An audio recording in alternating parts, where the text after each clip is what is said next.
Hey everyone, happy Wednesday. Welcome to another episode of Words of Wisdom Wednesday, Words with Yoda. I'm in landscape mode. You guys, thank you for #LoveMeAnyway with all of my tech debacles. Okay, here I am. And today I'm going to talk about something that kind of makes me laugh. Today you'll get to know me a little better. And you'll know where Yoda, like a little bit of where Yoda came from. So, my therapist is trying to convince me of the successes in the trying. Now, coming from a reforming overachiever, it's really funny to me because the part of where I actually got the nickname Yoda before I'd ever even seen Star Wars came from me saying this phrase over and over. Now, I don't know if somebody else coined this first. I just know that I used to say this constantly because it was absolutely my mindset. I said, trying means you have doubt. That was it before I became Yoda. Quote by Emily Rose. That was what I always said. If somebody said, oh, I'll try, or we'll try, we should try to do this, I'll try to be there, I'll try to whatever, I'll try. Trying means you have doubt. If you say the word, I'll try. And so I always said, trying means you have doubt. Trying means you have doubt. And as everyone hopefully affectionately knows, Yoda's big thing is do or do not. There is no try. So for me, it wasn't the shit or get off the pot that kind of Yoda is saying, that there's no middle ground. You either do or you don't. That wasn't as much where I was coming from. I was more kind of, anytime somebody used the word try, I was kind of annoying about it. And I was like, trying means you have doubt. Trying means you have doubt was like that devil's advocate personality. Oh yeah, it was lots of fun when I was younger. But that's where that came from, right? Trying means you have doubt. And so I'll talk about my goal again, right? Because here we are close to the end of the month, and I'll use myself as an example and kind of talk to you guys a little bit about where that even came from. Her statement to me about successes in the trying. I am a reforming black or white dichotomous thinker. Okay, I give you guys the advice that I've given myself that's worked from books I've read, from decades of therapy, right? And so I try to pass that along to you. So what does that even mean? Successes in the trying. Tell me in the comments if you agree with that statement before I even go any further. Do you agree that the success is in the trying? I've always been an outcome-focused person. I've always been incentivized by where I'm trying to go. And so I've never been able to subscribe to that theory until now. And here's what I'll tell you. So I haven't personally gone for an important goal. And those of you that are personal friends of mine, you're going to hear something similar to this when I brief everyone. You're here, so you're here early. But, I haven't gone for a big goal in a really long time. And I just kind of felt this itch, I'm being a bad leader. I'm setting a bad example. I'm being stagnant. I'm plateauing. I need to do something. Well, that for me ended up being this trigger of okay, overachieve, overcommit, overpromise. And overpromise and undeliver is something, or underdeliver is something that I can get caught up in very easily, because it mentally in my mind, when I feel good and I'm not stuck and chained to this heating pad, I want to commit to the world. I want to do all the things. I want to be there. I want to do everything. And in the mood that you say it in, I wish I remember who to give credit for this quote, but commitment is doing the thing you said you would do after the mood that you said you would do it in leaves, right? So when you're in this great mood and you're promising to do all the things, and then all of a sudden that mood goes away and you don't feel like doing it anymore, commitment is that you still do it, right? So for me, I have always been really loyal and solid with my commitments.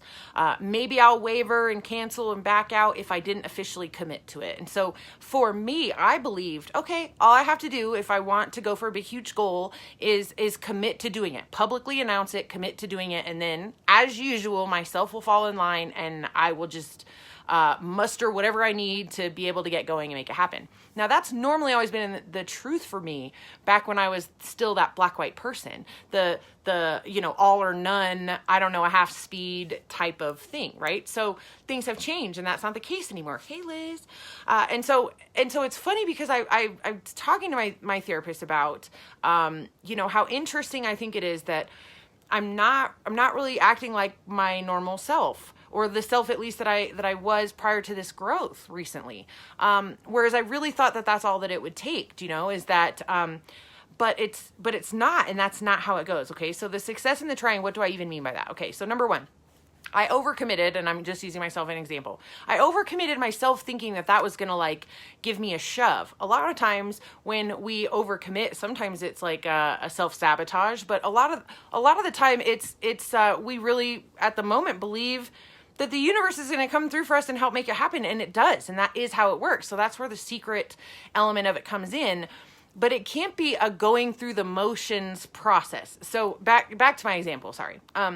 So the success is in the trying. The success is in the trying. And I remember I was talking to her about how I've not really been myself about it. I've not really been taking charge and making a plan and going after the things. And part of it is like really reckless timing for me and like other things. And she was telling me, well, the success is in the trying. And I've always hated and rejected that concept. Like second place is first loser. I'd rather be last than second. It was like always how I thought of it. And I'm like, the trying means you have doubt, girl, is now supposed to adopt this successes in the trying mindset.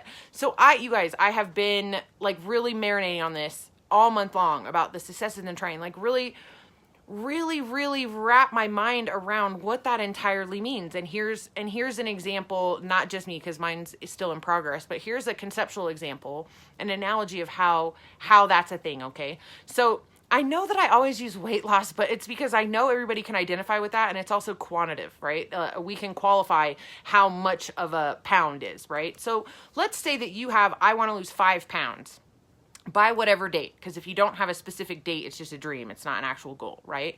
So if you say, I want to lose 5 pounds by June 1st, and let's say that, and you made that goal May 1st, and let's say that you did the SMART acronym, right? It was specific, it was measurable, attainable, realistic, timely. All of your SMART goal is 5 pounds was your SMART goal. What she was trying to get me to understand, and now what I totally do, because I've like read on this topic, I'm like, okay, success is in trying. I have to wrap my mind around this topic, okay? What she means is, if let's say June 1st comes and your goal was 5 pounds and you announced that you made this big deal, you asked for support, whatever, and now you lost 2 pounds. So maybe not even halfway of your goal that you hit, okay? What she's trying to tell me is, had you not gone for that 5 goal and lost it, you wouldn't have the 2. You wouldn't have gotten the 2 toward the 5. So she means the success is in that you're even trying for it, that you're even saying, I have a goal that I'm going for, that you're even rallying support, that you're even brave enough to admit, and for a lot of people, that in itself is accomplishing the goal. For a lot of us, it's just the trying. It's just the being brave enough to put ourselves out there. It's being brave enough to admit that we have something that we might fail. It's all of it. The success is in the trying. And so I think we get too caught up on the outcome and whether or not we succeeded. But what is success? What are we going for? We're going for progress, right? And so that 2 pounds toward the 5 is progress toward that 5, right? Now, next time it could be 5, and then it will end up being 7 that you accomplished. I understand it now incrementally. I still don't change my trying means you have doubt, because that will be my quote on my, like, trying. If you say I'll try, you're automatically, you have challenged me, like, seriously. Tell me a time that that's not true. If we use the word try, even if we're subconsciously doing it, it's like we have a built-in excuse. We're not saying, I will, right? I will do it. No, I'm going to try means like you've already decided it's okay if it doesn't happen. And yeah, it might be semantics to some people, but I promise you that's where I even got my nickname from, because everybody's like, oh, you sound like Yoda. I had never even seen Star Wars movies yet, but and I thought they were telling me I was ugly and looked funny looking, because I had to just see a picture of Yoda and I didn't know what they were talking about, but I understand it now. And so anyway, what I encourage us to all do when we're making our goals, like, yes, make your SMART goal. Truth be told, I don't think mine was a SMART goal. I think that's right, Liz. Truth be told, I don't think my personal goal was SMART acronym. I think that's the reason that I haven't hit it yet, is that it wasn't SMART. It wasn't reasonable to think that, yeah, like Mother's Day being, or excuse me, Memorial Day being the last day that I could work on this, and Mother's Day while I miss my mom, and all like May, December. But those are built-in excuses. They could be built-in excuses. So what's the moral today? How do we know if we're actually trying and our success is in the trying? Listen, when we're making our SMART goal and we're deciding whether or not something is a reasonable goal, I think we need to really reason with ourselves about whether or not we're overcommitting. Are we setting ourselves up for failure? Are we a little bit setting it too high so that we self-sabotage because then we won't hit it and that's our excuse to not try again? The success is in the trying and knowing that you might try and fail. Probably you'll try and fail. And that shouldn't be a deterrent to keeping trying. It shouldn't be a deterrent to not doing it at all. You have to learn. We either win or we learn. And every time we don't hit whatever it is, we can pinpoint what we did wrong. We cannot do that again. The success is continuing to try, even if you feel embarrassed or you don't get it or it doesn't go how you wanted it to do or it was a whopping failure. Whatever it is, your success is still that you tried. Being scared on the sideline and not pushing yourself and not going for it is the opposite of what's going to get you your goals or success in anything. So do I find merit in and believe that this success is in the trying? Actually, I do now. And I know it's like, yeah, but I do now. I realize now that is what it's about. It's about putting yourself out there. It's about going for it. And maybe you didn't even go for it. So that was me. This month, I kind of didn't even really go for it. I just went through the motions to make it look like I was going for it and then thought that I could just hurry up and go for it last minute and still make it happen. So I wasn't really going for it. So my lack of success is that I wasn't, in fact, really trying.